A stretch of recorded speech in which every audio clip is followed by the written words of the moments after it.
Hey everyone, welcome to another episode of the Founders Craft podcast. I'm your host, Mike Gonzalez, and on this show today, we're going to talk about strategy and what it means to really understand where strategy fits in the grand scheme of your day-to-day operations within your business.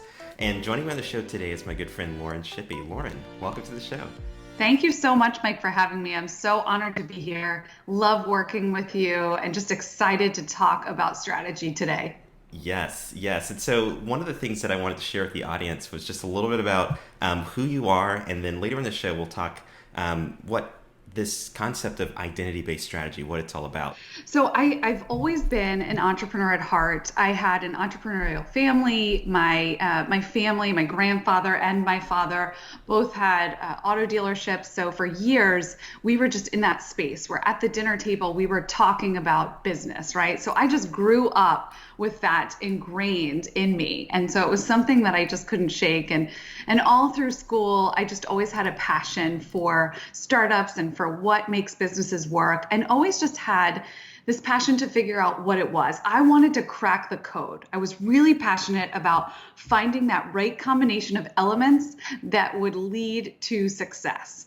And so that was really where my passion came from. And I pursued that right out of college by working for a real estate private equity firm.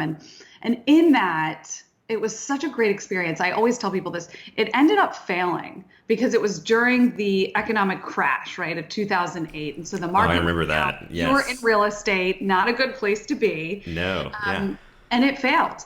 But through that, I learned so much. They say a lot of times you learn more from failures than you do from success, right? And so I saw that firsthand. It was first job out of college. I worked everything: operations, sales, marketing, even accounting and financials. I was doing the auditing. And so kind of worked my way up to COO over time.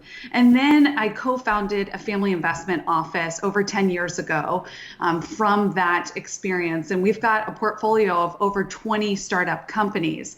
And we're 10 years into this. So we've done the due diligence on all of these companies across multiple sectors, which has been really fascinating to see and to track what works, what doesn't, what dynamics, what people dynamics are successful and what aren't. So I think just it's brought me this holistic perspective of entrepreneurship and all of the different facets that create success or failure.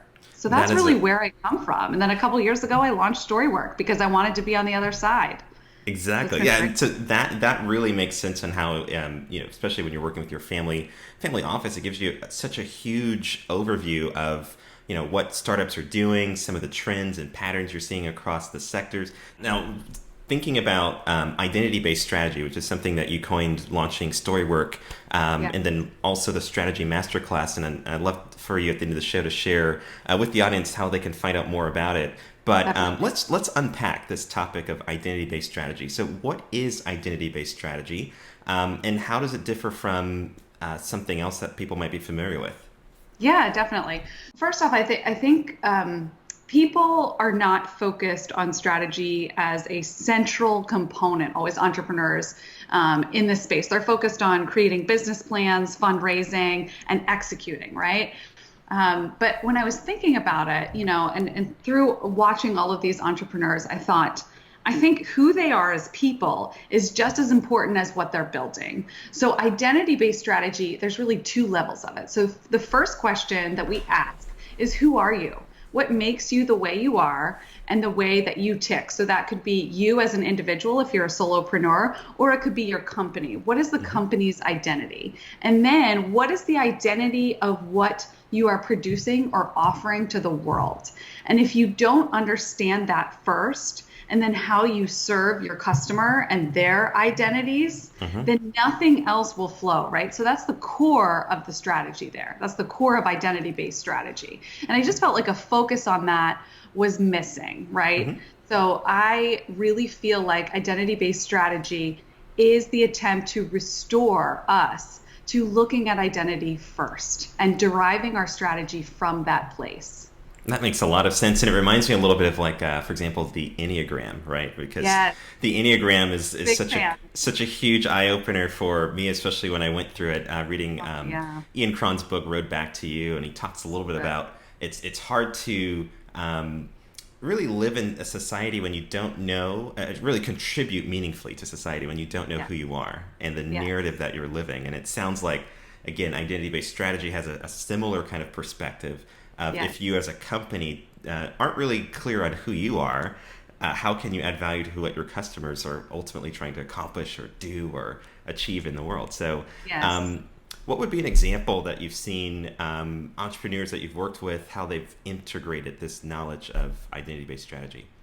I think of one of the entrepreneurs in our strategy masterclass. She has been in business for over 10 years. Hmm. She is a coach, she's a health coach. And I think that she got lost on the rabbit trail of tactics, like we often do, right? So we're trying to be all things to all people, and we're just doing, right, without reflecting first strategically and then acting. Right. So she had four different brands, okay? She had four different brands that really were all encompassing and were all Mm. about health and about health coaching. And she was really just doing one thing, but she was trying to serve too many people. So once we talked through really who she was at the core and who she wanted to serve very clearly, she merged all of those brands into one Wow. clear, consolidated voice. Yeah. And so that has now shaped her messaging. That has transformed everything for her. And she's been in business for 10 years. I mean, this Yeah. isn't like, she's a first year entrepreneur and not really sure. I mean, this stuff happens every day. It happens Yeah. everywhere. People get lost without strategy and without looking at who they are first and who they're serving first. It happens to big corporations. We've seen it. Yes. Why? What causes this? For example, you and I, we've worked with many organizations together in both of our Yes. consulting background, and we've seen this trend, right, where Mhm. organizations often focus on the tactic and Yes. sometimes forget to zoom out and understand the strategic. What do you believe causes that from your perspective? Oh man, I have seen this so many times, and I've seen it with large organizations that we've worked with, and then I've also seen it with our entrepreneurs. And I've thought a lot about this, and I think that it comes down to mindset. I Hmm. think that a lot of times we are in this world where we are constantly bombarded with so much content, with so many devices, right? And without guards or limits or filters, we are not able to reflect before acting. And I guess I'm always coming back to this: reflect and then act. And this is part of what we talk about in the strategy masterclass. It's really just this ability to set those parameters in place so that you are making space to Yeah. reflect first before acting.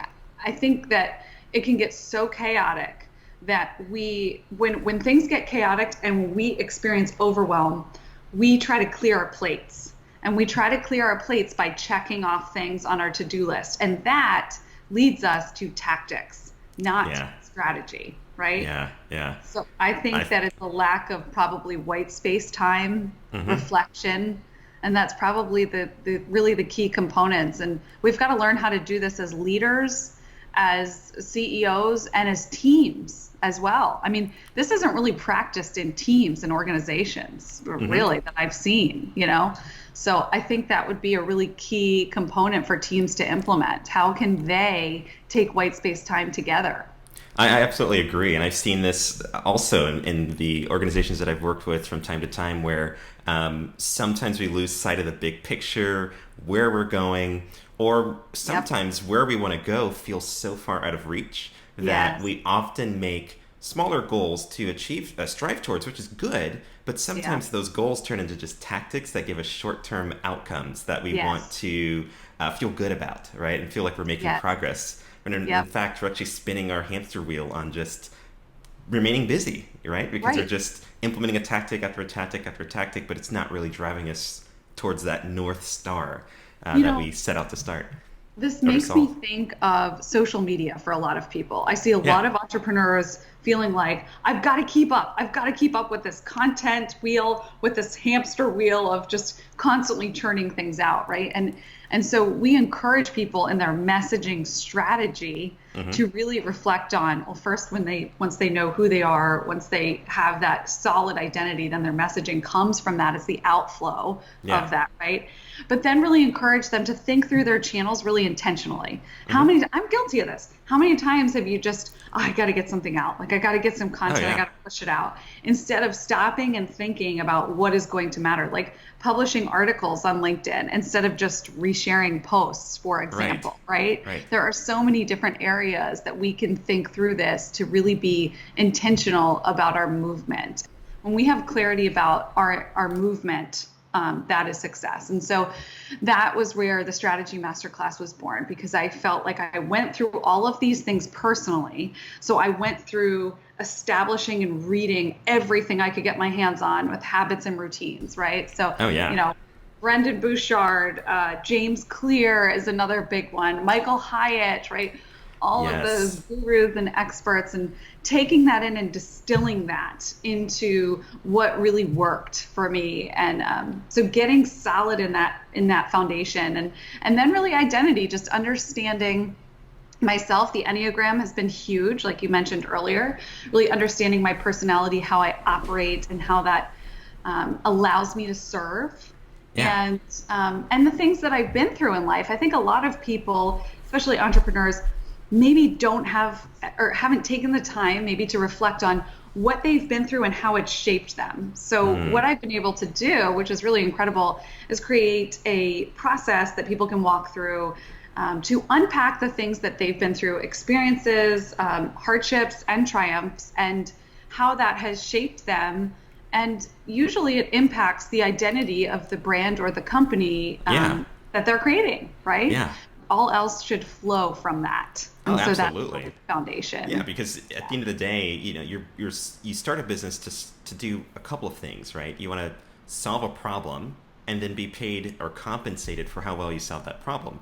And that's one of the reasons why I love the American economy, the capitalistic market, where if you aren't solving a problem well, the market will tell you and put you out of business, right? There's no other way to do it, right? And so when you don't know your customer, it's hard to really understand and measure how well you're solving their problem. And that's one of the reasons why you and I both preach everything around user personas and even user journeys, because at the end of the day, whether you have an app or a business with a service, there is a path, there's a journey that your customer is on. And one of the things I love about what you're doing with the Strategy Masterclass is you're helping people zoom out and understand the big picture around what is the story or identity that your customer is living, and where does your business fall in the whole grand scheme of things, right? Because we often, as business leaders, just focus on the problem we solve and where we come into the story, but we forget all of the other touch points that our customer is twisting and turning and climbing and walking around just to just live their life. And when you know where your business comes into that story or that journey, then you can fine tune all the other components outside of that relationship that your customer has with you. So good. I want to shift gears a little bit, and I want to dive into a section within the Strategy Masterclass. Then we know that you have 3 major sections within the class, and one of the areas that stood out to me was the idea of defining your fuel. And a big one is fear, right? Fear is a huge holdback that many people experience. And there's a lesson that you have in there called Fear is a Liar. Let's unpack that a little bit. What's the story behind that? And what are some of the things that people can learn just from that topic? I love that. That's fear. I think this was a personal lesson. This is something that I had learned. I experienced fear in every step of my journey. So every new job or career that I took on, and many people don't see the side of me, right? They think, oh, you've done this and you've done that and have this experience. And, I think that's a lie, because fear, I've experienced fear every part of the way. Every time I push myself to do something new, even when I released the Strategy Masterclass after 10 years of working in this space and doing all the things, right? I experienced fear, and I still will every time I launch, every time I do something new, every time I speak. And I think it's something that is not talked about enough and connected with our businesses. So Yeah. as we grow, right? So we all experience like personal fears, right? Maybe in our family or in our lives, or things that we're afraid of. And it seems like it's not an okay thing just to talk about it freely. And I think it should be, because Yeah. fear really is a liar. And I think when we can take out fear, we make space for all that we could be, and that all that we are meant to walk in. So Yeah. when I removed fear, I was really able to realize that I am supposed to be doing this right here, right now, and fear will not stand in the way. It just Yeah. won't. And I don't allow it to stand in the way, and I think there's times where we can realize that fear creeps back in, right? And we have to know how to keep combating it. So one of the things we talk about in the strategy masterclass, along with how to combat it, and a lot of it comes from reflection and identification, because as soon as we can identify it and call it out, then we can move forward, right, and work through it. I think that's huge. But I think, a lot of people can write it off and say, oh, I've been through that. I've been through that stage, where I launched it and I was fearful and now I'm over it. But the truth of the matter is, every time we do new things, we will experience fear. So you might be at a new height, right? And another new height and another new height. And each time you reach a new height, you're going to be experiencing new fears. Yeah. So it's never going to go away. So the concepts, in the Strategy Masterclass are timeless.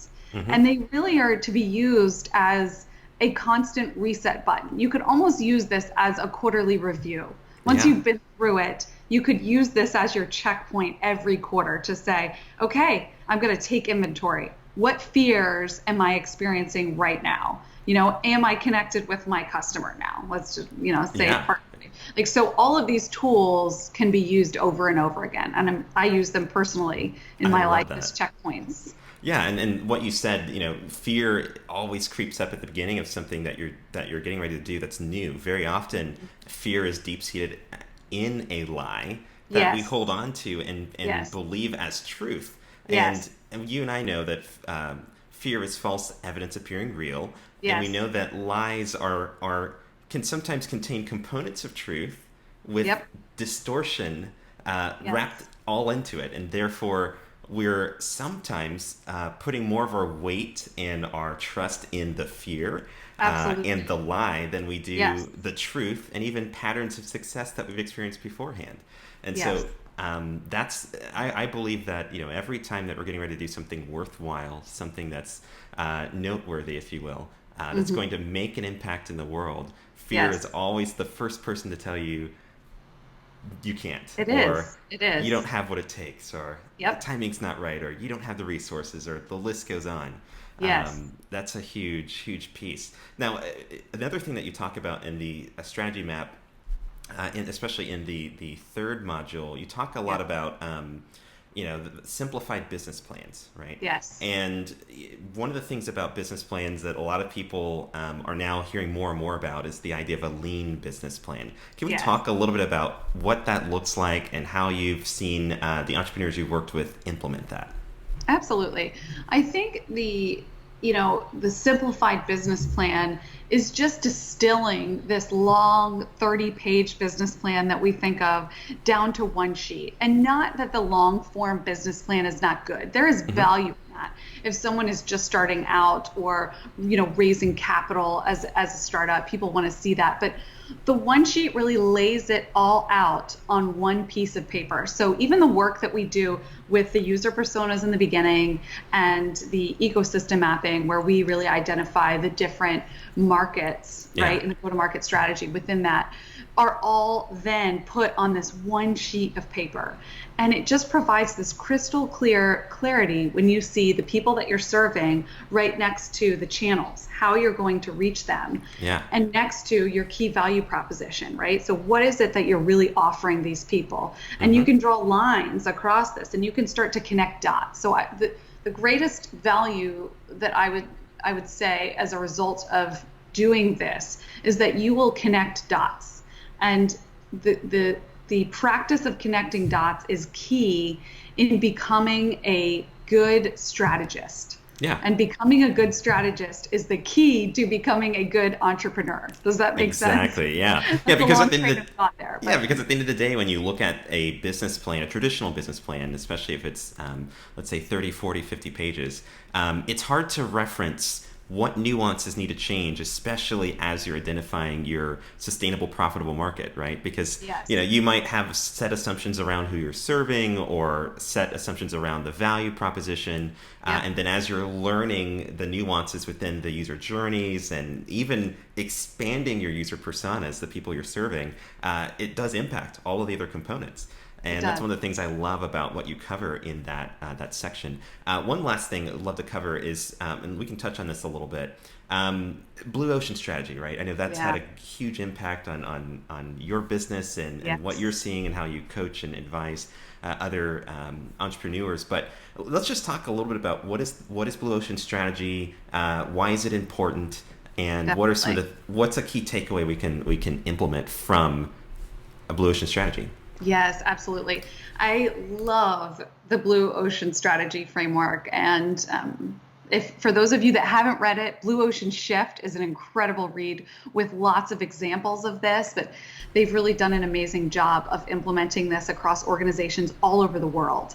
And the key takeaway from this is to look across industries to see opportunities. A lot of times maybe we're a solopreneur or an entrepreneur that is in one space, right, in one market, and we're just focused on that market. We're focused on the competition. We're focused on, oh man, this competitor seems to be riding my coattails, or what can I do to beat this competitor, outperform this competitor? And what we talk about in the masterclass is how to become a game changer, not an outperformer. And Blue Ocean Strategy really defines that for people Yeah. because it teaches them methods, and we talk about them, the most important ones, in my opinion, in the strategy masterclass, that let them not outperform the market, but literally just become a game changer and create their own blue ocean space. Yeah. So instead of operating in a red ocean filled with competitors, you're carving out a niche in your space to truly change the game, right? And Yeah. who doesn't want to do that? I mean,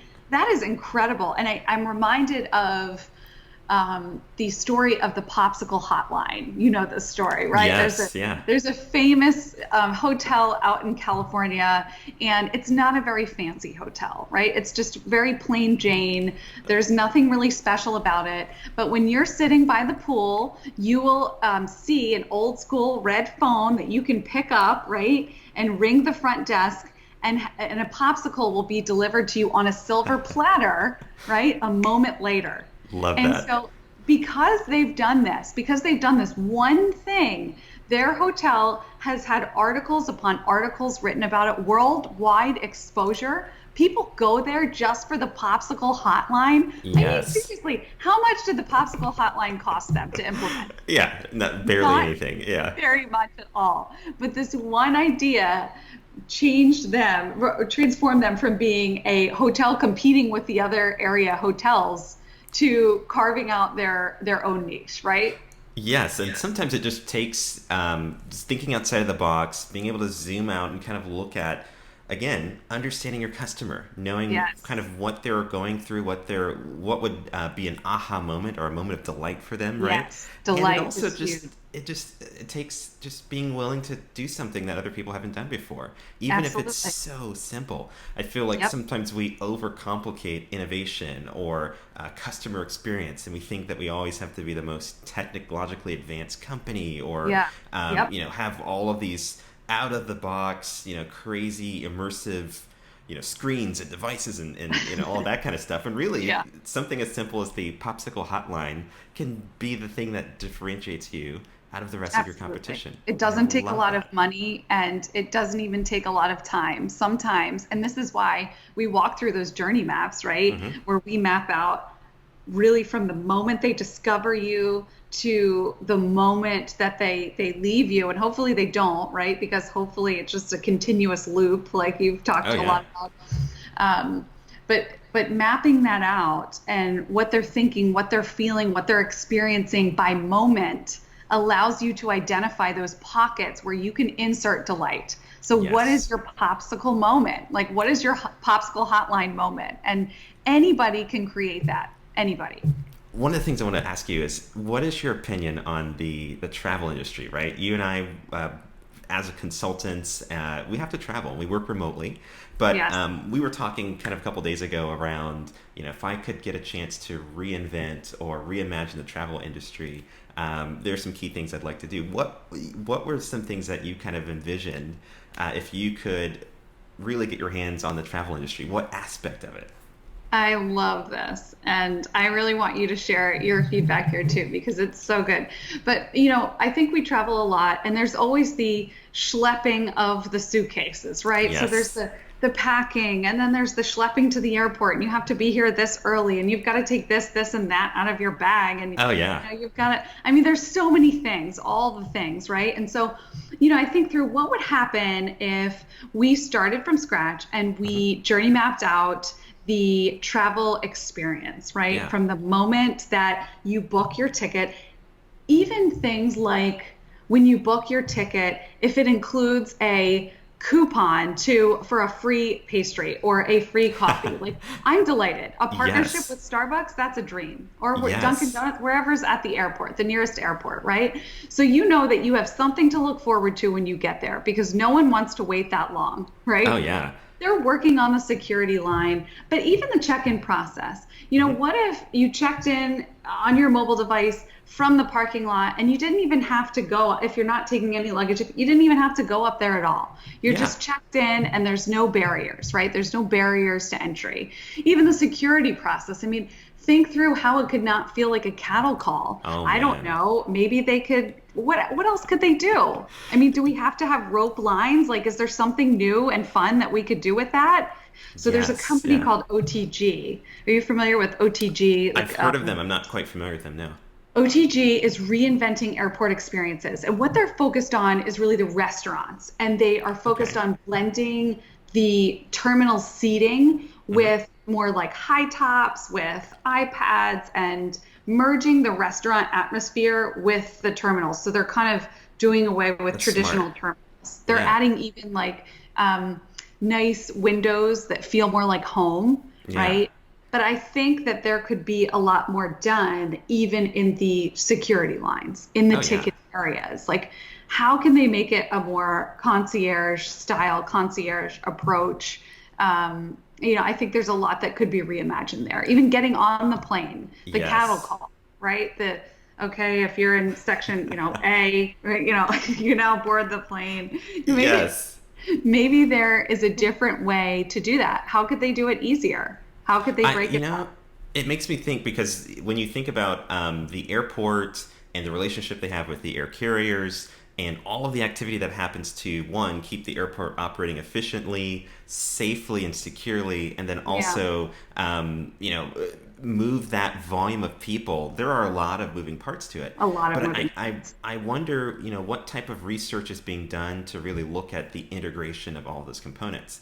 Yeah. I'll tell a personal story. I was traveling with my wife. We were coming back from one city, and it seems like the whole world connects in Atlanta, right? Because it's Yes. like the hub of everything. No matter where you fly, it's like we have to go Yes. back to Atlanta. No, oh, you're going to China? Oh, we got to go connect in Atlanta, and then go to China. It's like that's the hub for everything. And Hmm. so we get off our plane, and we had 30, 40 minutes to connect to to the next flight, and the trains went down. Right, and so Oh, if you know the oh, Atlanta Hartsfield Jackson yeah, Airport, the trains are everything because the absolutely. airport is huge. It's your only Um, shot at making your only shot. connection. Yes. And so we get off our plane, we walk down to the escalators where the trains are, and we see everyone, just the whole world standing still, and it was just some wall to wall people. And we're like, what's going on? Oh, And so we kind of work our way to go to the train, and we realize that it says out of order, trains are down. We're like, no, right? And the way it always works is when you land in the airport, you're always in the furthest terminal away from where you need to oh, go, absolutely. always, Yes. right? And you always Yes. have the shortest window of time to transfer. And so we start walking to, from Terminal T all the way to wherever it is that we had to go. And we get upstairs and we see the people at the desk, and they basically recently just shut the door. And Oh my so gosh. we see the plane, it's sitting outside, Yep. and the person is still there. They're typing in Yeah. their computer, and we go, "Hey, the Yeah. trains are down.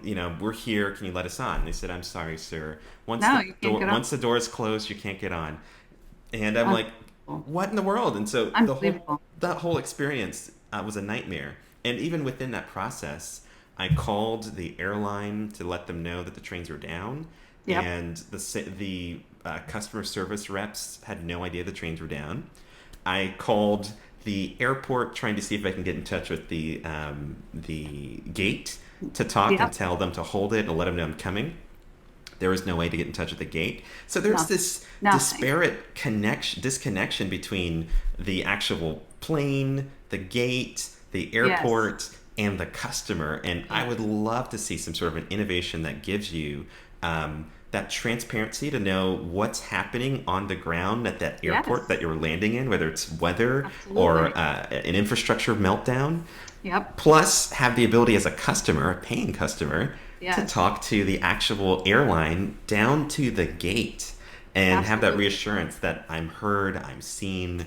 And I believe if they just even improve that component, we're going to Absolutely. see so many things improved in the airline industry for sure. Agreed. Agreed. Yeah. I think again, it's just going back to, and it always comes back to this, really going back to the customer experience and what Yeah. it looks like, and how not only could they improve technology, because we have the technology to do this. Yes. It just really has to be utilized, and the systems and services have to be combined, and they have to talk to each other, right? And so Yes. that's very possible. It just has to be mapped out from the customer's perspective and integrated into the system. But I also think there's so much room for the moments of delight in Yes. travel as well. I think there's so much that can be done there that may not even cost a lot of money, even Hmm. like the inline activities or whatever it is that Yeah. just adds those moments of more lightheartedness. And you've seen this on some airlines where they tell the jokes and they try to make it like lighthearted, which Yes. Yeah. is fun. But I think there's a lot that could be done even at the terminal, in the line, upon check-in, luggage services, things like that Yes. could be added. Yeah, there Yeah. was an airline that was recently acquired by Alaskan Airlines. It was one of my favorites. It was Virgin Air, and I Oh, felt like that they did a. Have you ever flown them very much? yes. Or Yes, yeah, they're amazing. especially in their heyday when they used to have their connection between San Francisco and Fort Lauderdale. I felt like Mm, that route was a lifesaver, especially doing business in Silicon yes. Valley back and forth. Yes. But one thing I loved about that airline was that, not only did the terminals themselves that their airline was in feel different. They had better quality food. The Yes. design itself was just better. It was. Even the quality of patrons in the terminal were Yeah. just Would be that different. much, yeah, Yeah, just different. for sure. And one thing I loved about it was that they had the music. It was just so relaxing, and everyone Totally. was just so laid back and welcome, and it was just really wonderful, that whole experience. But then when they were acquired, I know that they're in transition right now and they're merging, but Yeah. when they were acquired by the other airline that purchased them, that airline was known to be more of a budget airline, more of a Yes. frugal Completely airline, different feel. and it just ruined the entire experience because Yeah. uh, even the stewardess on the plane didn't really greet you when you came on. It was just kind of like, get in your seat, and it's Yeah, it just, reminds me of like the Aldi experience if we're talking like comparing it to grocery yeah, let's store, hear it. right? The Yeah, let's hear Aldi it. experience where you have to put the quarter in for the cart, Oh my gosh, you're yes. on your own, to, Yeah. the Whole Foods experience where you're shopping Yes. more premium brands, there's Hmm. more services available, things of that nature. And it makes me think, even by airline, if there were one, like for example this airline, I mean, if they were to have tiered pricing, Yeah. according to experience, what would people pay for? And I know Oh that I yeah. would probably be much more apt to pay the premium price to get that experience, to get real Yes. food, to to feel more human than Yes. systematized, right? And so there's something that can be said for that as well, you know, paying Absolutely. for the experience. And I think people would do it. I love that. And so, for those of you who are listening to this segment, I encourage you to go to the strategymasterclass.com, and she opens up enrollment periodically. So, if you're the lucky one to find that the enrollment is open, grab your seat, Yeah. because she provides so many resources that are going to help you no matter what stage you are within your company. If you are, within the first 10 years of your business, or even you're looking to make some strategic changes in the customers you're targeting or the services you're providing, she really covers a lot of that in the Strategy Masterclass. And I've been through the course. It is incredible. You're going to find a lot of value in that. Lauren, thanks for joining us on the show today. And where can people find you and or follow you on social media? Sure. So I'm on Twitter at Go Storywork, and we're also on Facebook, LinkedIn, and Instagram at Storywork. So you can find us there and stay tuned. Yeah. Thanks so much for having me on, Mike. It's been a blast. Awesome. Thanks again.